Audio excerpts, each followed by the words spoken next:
Kenny Babyface Edmonds is an 11-time Grammy-winning singer, songwriter, and producer behind 26 #1 hits, and he joins us live to share how he and his wife are recovering after contracting the coronavirus and how he's kept the music going during the quarantine. So, hey, I'm so glad you are better.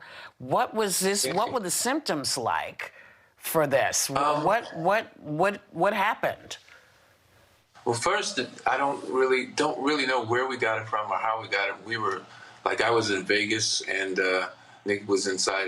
She was in LA, and then when I came back home from Vegas, which was just basically a day I came home from the weekend, I performed at the Mirage Theater, and then when I got back, I started to get a scratchy throat, and immediately I had some more dates coming up, so I went to the ear, nose, throat doctor the next day I think on Wednesday I went there that morning, and he told me that it looks like it could be bacterial, might be viral. And so when he said viral, I said, I don't know about that.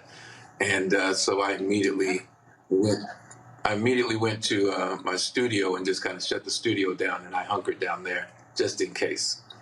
And by that night, suddenly fever came, body aches, chills, night sweats, everything hit me. And temperature was 101 and above sometimes. And that lasted for about 6 days or so, where it was just constant. And at that point, Nikki hadn't had any symptoms at all.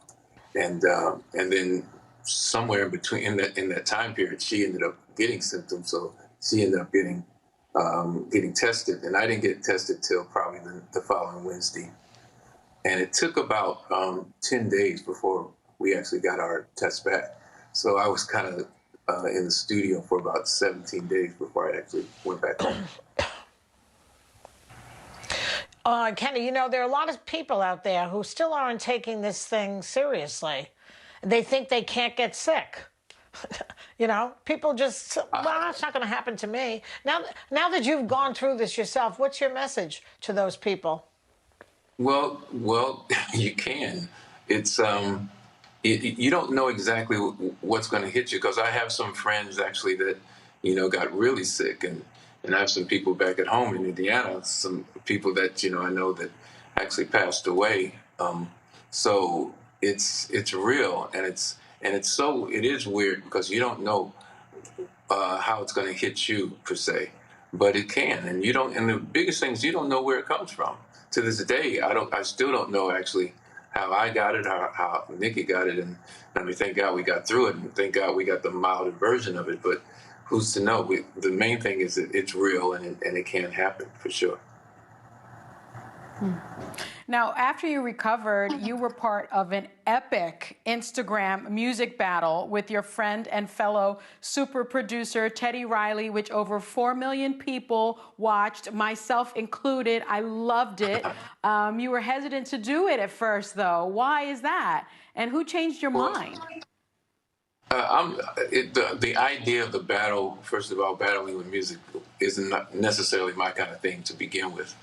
But actually, my partner, L.A. Reid, longtime partner, he kind of called me and said that, I should consider doing this. And it was for the, celebration of Black music and the excellence of it all. And then Andre Harrell and Puffy got on the phone, and Puffy said, in his words, I won't say those words, what he said, but just stop being shy and go for it.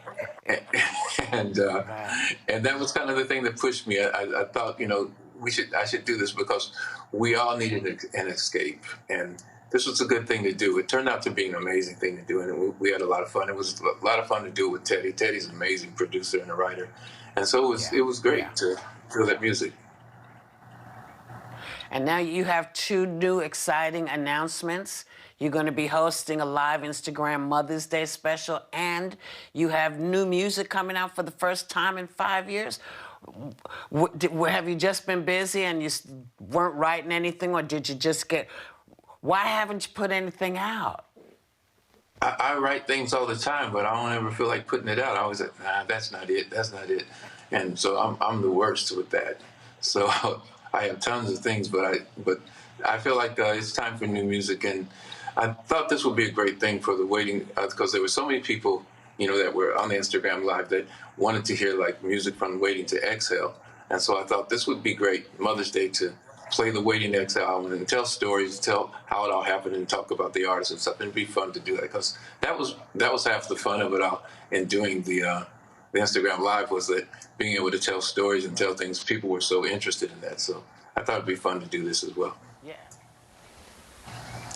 So you're teaming up with Michelle Obama on this When We All Vote challenge.